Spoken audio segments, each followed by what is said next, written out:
Breaking news చూస్తున్నారు. మీరు పోలీసులా and drunk and drive నిర్వహిస్తూ ఉన్నారా? అయితే ఒక్కసారి ఆలోచించే ప్రయత్నం చేయండి. ఎందుకంటే రంగారెడ్డి జిల్లా యాచరంలో కారు బీభత్సం సృష్టించింది. ఎస్ఐ మధుపై నుంచి దూసుకువెళ్లింది కారు. డ్రంక్ అండ్ డ్రైవ్ తనిఖీలు చేస్తూ ఉండగా ఈ ఘటన చోటు చేసుకుంది. 400 మీటర్ల వరకు ఎస్ఐని ఈడ్చుకెళ్లింది కారు. ఎస్ఐకి తీవ్ర గాయాలయ్యాయి. హాస్పిటల్కి తరలించడం జరిగింది. మరో బైక్ ను సైతం ఢీకొట్టింది కారు. యువతికి గాయాలయ్యాయి. 2 యువకులను అదుపులోకి తీసుకున్నారు పోలీసులు. ప్రమాద సమయంలో 100 కిలోమీటర్ల వేగంతో వెళుతోంది కారు. దానికి సంబంధించిన విజువల్స్ మీరు చూడడం జరుగుతోంది ఆర్టీవీ స్క్రీన్ మీద. ఈ కథను మిమ్మల్ని కాస్త కలవరపరచొచ్చు. అయితే మిమ్మల్ని కలవరపాటు గురి చేయడం ఆర్టీవీ ఉద్దేశం కాదు. కానీ ఇటువంటి కథనాలు చూసినప్పుడు కాస్త కలవరపాటు గురి అవకాశం ఉంటుంది కాబట్టి దీనికి సంబంధించి తగిన జాగ్రత్తలు తీసుకోవాలని ఆర్టీవీ సూచించడం జరుగుతోంది. రంగారెడ్డి జిల్లా యాచరంలో కారు బీభత్సాన్ని సృష్టించింది. ఎస్ఐ మధుపై నుంచి కారు దూసుకుని ఒకసారి విజువల్స్ మీరు చూడొచ్చు. దాదాపుగా 100 కిలోమీటర్లు గంటకి 100 కిలోమీటర్ల వేగంతో వెళుతోంది ఆ కారు. ఆ విజువల్స్ మీరు చూడొచ్చు. వాళ్ళని ఆపే ప్రయత్నం చేస్తున్నారు. డ్రంక్ అండ్ డ్రైవ్లో అక్కడ ఉన్న పోలీసులు లిమిటెడ్గా ఉంటూ ఉంటారు. డ్రంక్ అండ్ డ్రైవ్ చేపట్టినప్పుడు అయితే ఒక 4-3 ఒక స్పాట్లో ఉంటారు. మిగిలిన ఒక 2-3 కొంచెం డిస్టెన్స్లో ఉంటూ ఉంటారు. బట్ అంతా కూడా ఒక్కసారిగా ఆ కారు మీద దృష్టి సారించాల్సి వచ్చింది. సో మీరు చూడొచ్చు TG 11A8519 ఆ కారు ఒక్కసారిగా బీభత్సాన్ని సృష్టించింది.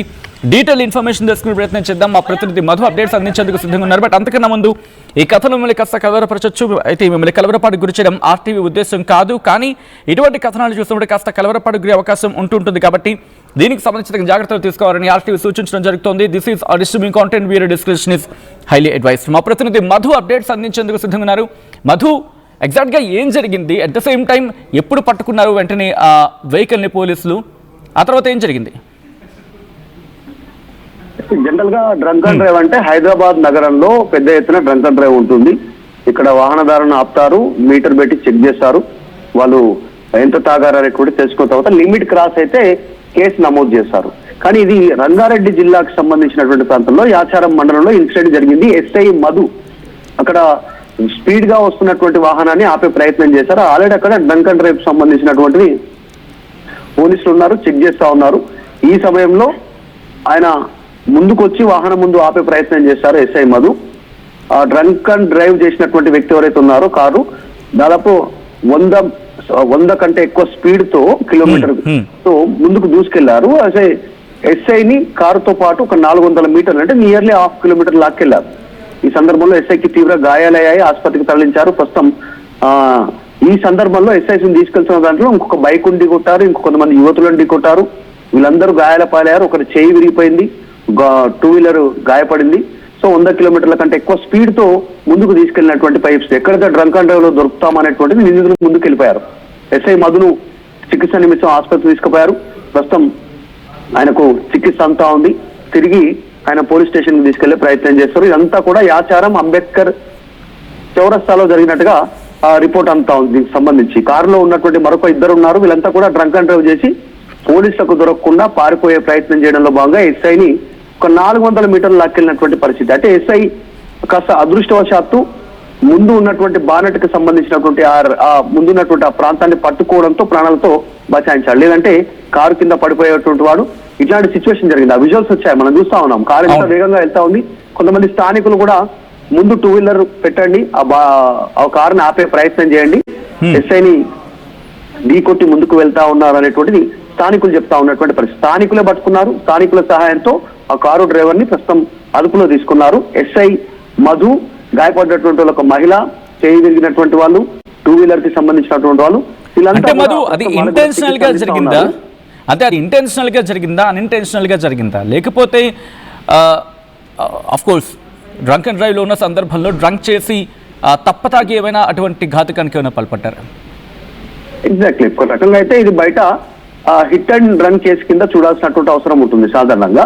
కాకపోతే ఇక్కడ drunk and drive already drive నడుస్తోంది. అక్కడ వస్తున్నటువంటి వాహనాలను చెక్ చేస్తా ఉన్నారు. తాగినటువంటి వారిని కేసు నమోదు చేస్తా ఉన్నారు. జనరల్ గా మొత్తం ఉమ్మడి రంగారెడ్డి జిల్లాలో పెద్ద ఎత్తున డ్రంక్ అండ్ డ్రైవ్ నిర్వహిస్తా ఉన్నారు. ఫ్యూచర్ లో ప్రమాదాలను తగ్గించడానికి, ప్రజల్లో ఒక అవేర్నెస్ తీసుకురావడానికి ఒక పెద్ద ఎత్తున ఈ డ్రైవ్ నిర్వహిస్తా ఉన్నారు. చాలా రోజుల నుంచి జరుగుతున్నప్పుడు ఈ మధ్య కాలంలో ఇంకా కాస్త ఎక్కువైంది. మొన్న డిసెంబర్ నుంచి ఈ మధ్య కాలంలో ప్రతిరోజు పెడతా ఉన్నారు. సమయం సందర్భం అనేటువంటిది తావు లేకుండా ఖచ్చితంగా ఎవరైతే డ్రైవ్ చేస్తా ఉన్నారో వాళ్ళు డ్రంక్ చేసి ఉండొద్దు అనేటువంటి ఒక అవేర్నెస్ ప్రోగ్రామ్ కోసం ప్రభుత్వం తీసుకుంది నిర్ణయం. చాలా స్ట్రిక్ట్ గా తీసుకుంది. కానీ వీళ్ళు ఎక్కడ దొరికిపోతామో, ఇక్కడ కేసు నమోదవుతుందో, ఎక్కడ జైలుకు వెళ్లాల్సి వస్తున్నట్టు ఒక భయాందోళనతో ఎస్ఐ లాక్కెళ్ళినట్టుగా చాలా స్పష్టంగా కనిపిస్తా ఉంది. అయితే ఆ సందర్భంలో ఒక మహిళ, ఇంకొక 2 వీలర్, ఇంకా మిగతా కొంతమందిని గాయపరిచినటువంటి సిచ్యువేషన్. ప్రస్తుతం డ్రైవర్ని అందుబాటులోకి తీసుకున్నారు, వాళ్ళు ఎంక్వైరీ చేస్తా ఉన్నారు. కారులో ఉన్నటువంటి మరొక ఇద్దరిని కూడా వారిని అదుపులోకి తీసుకున్నటువంటి సిచ్యువేషన్ కనిపిస్తా ఉంది. ప్రస్తుతం ఎస్ఐ చికిత్స అయిపోయింది, స్టేషన్ చేరుకున్నారు. ఇంకా కొంతమంది తీవ్రంగా గాయపడ్డారు, ఒకరు కాలు విరిగిపోయింది, ఒక చేయి విరిగిపోయింది, తర్వాత 2 వీలర్ గాయపడింది, ఒక మహిళ కూడా గాయపడడంతో వారికి సంబంధించిన చికిత్స కొనసాగుతా ఉంది. తదుపరి కేసు నమోదు చేసి ఎంక్వైరీ చేసే అవకాశం ఉంది. ఆల్రెడీ ఒక్కసారి మీ లైన్లో ఉండే ప్రయత్నం చేయండి మధు. ఇటువంటి ఘటనలు జరగడానికి కారణం ఏమై ఉంటుంది? మీరేమనుకుంటున్నా కమెంట్ చేసే ప్రయత్నం చేయండి. మాదక ద్రవ్యాలు, మత్తు పదార్థాలు, ఐ రిపీట్, మాదక ద్రవ్యాలు, మత్తు పదార్థాలు లాంటివి ఇటువంటి ఘాతుకానికి, అంటే ఇంతటి దారుణానికి దారితీసేలా పాల్పడుతున్నారా? ఇంతటి ఘాతుకాలకి దారి తీస్తున్నాయా? మరి ముఖ్యంగా అసలు పోలీసులు ఎందుకు ఉండాలి? మనం డ్రంక్ అండ్ డ్రైవ్, మనం ఇన్ ద సెన్స్ సమాజంగానే మాట్లాడుతున్నాం. మనం డ్రంక్ అండ్ డ్రైవ్ చేస్తే మన సమాజం మనల్ని ఎందుకు పట్టుకోవాలి? అసలు వాళ్ళు ఎందుకు డ్రంక్ అండ్ డ్రైవ్ నిర్వహిస్తున్నారు? ఆలోచించదా? మీకు వెహికల్ ఉంది, అది 2 వీలర్ కావచ్చు, 4 వీలర్ కావచ్చు, 6 వీలర్ కూడా కావచ్చు. వాళ్ళు చేపడుతుంది దేనికి? మీరు బాగుండాలి, రోడ్డు మీదకి మీరు వచ్చినప్పుడు మీతో పాటు ప్రయాణించే తోటి ప్రయాణికుడు కూడా బాగుండాలి. దానికోసమే కదా అండర్లైన్ సబ్జెక్ట్ అంతా. ఎందుకు ఆ విరగబాటు? ఏంటి ఆ దరిద్రం? ఆ విరగబాటు దేనికి? మత్తు పదార్థాలు సేవించి, మాదక ద్రవ్యాలు సేవించి, మద్యం సేవించి బండ్లు పట్టుకుని రోడ్డు మీదకి వస్తే ఎవడి ప్రాణాలు తీద్దామని, ఎవడి ప్రాణాలు తీసేద్దామని? ఒక టెర్రరిస్ట్ గన్ను పట్టుకుని రోడ్డు మీదకి వచ్చినప్పుడు ఏం చేస్తాం దొరికితే? ఎందుకని? ప్రాణాలు తీస్తాడనే కదా, వాడేం సమాజ సేవకని కాదు కదా. వాడి చేతుల్లో తుపాకీ ఎంత డేంజరు. మద్యం సేవించి, మత్తు పదార్థాలు సేవించి వెహికల్ పట్టుకుని రోడ్ల మీదకి వస్తే మీతో కూడా అంతే ప్రమాదం. దీంట్లో ఏమైనా అతిశయోక్తి ఉందా? ఆలోచించే ప్రయత్నం ఎందుకు చేయం మనం? గంజాయి, మాదక ద్రవ్యాల వాడకం పెరగడం వల్ల ఇలాంటి పరిస్థితులు ఏర్పడుతున్నాయా అని చెప్పి ఒక పోల్ని ఆర్టీవీ ముందు ఉంచినప్పుడు, ప్రేక్షకుల ముందు ఉంచినప్పుడు, వ్యూవర్స్ ముందు ఉంచినప్పుడు దాదాపుగా 80% అబోవ్, మోర్ దెన్ 80%. ఎస్ అంటున్నానంటే అర్థం చేసుకోవచ్చు.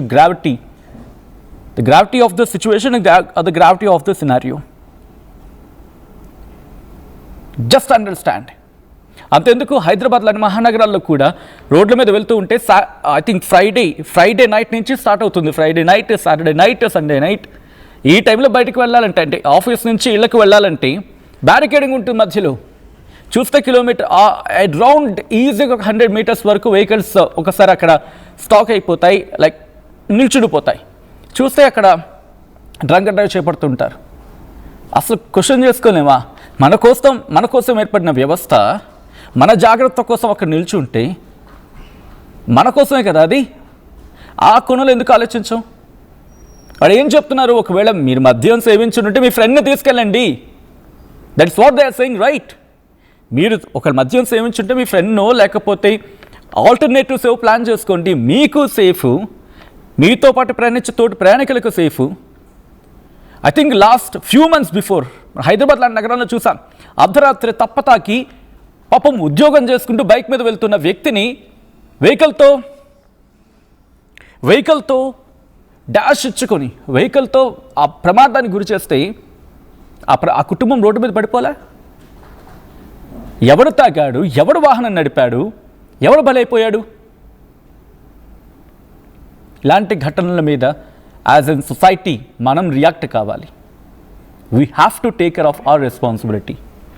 ఈరోజు ఆ పోలీస్ అధికారికి ఏమైనా అయితే మనమే కదా, మన వ్యవస్థే కదా దాన్ని ఏమంటారు, ఎన్నో కండిషన్స్ లేకపోతే ఎన్నో క్వాలిఫికేషన్స్ వాటిని సెట్ చేసుకుని పారామీటర్స్ని చెక్ చేసుకొని మనం ఎంచుకున్నాం మన కోసం.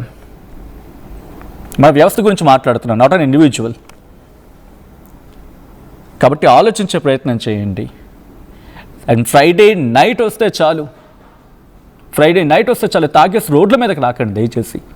ఒకవేళ రోడ్ల మీదకి రావాలనుకుంటే మీతో పాటు ఇంకెవరైనా తెచ్చుకొని వాళ్ళ చేతికి స్టీరింగ్ ఇవ్వండి, వాళ్ళ చేతికి బైక్ డ్రైవింగ్ ఇవ్వండి. మీరు తాగి మా ప్రాణం మీద ఎందుకు పడతారు? This is what a common man questions all the time.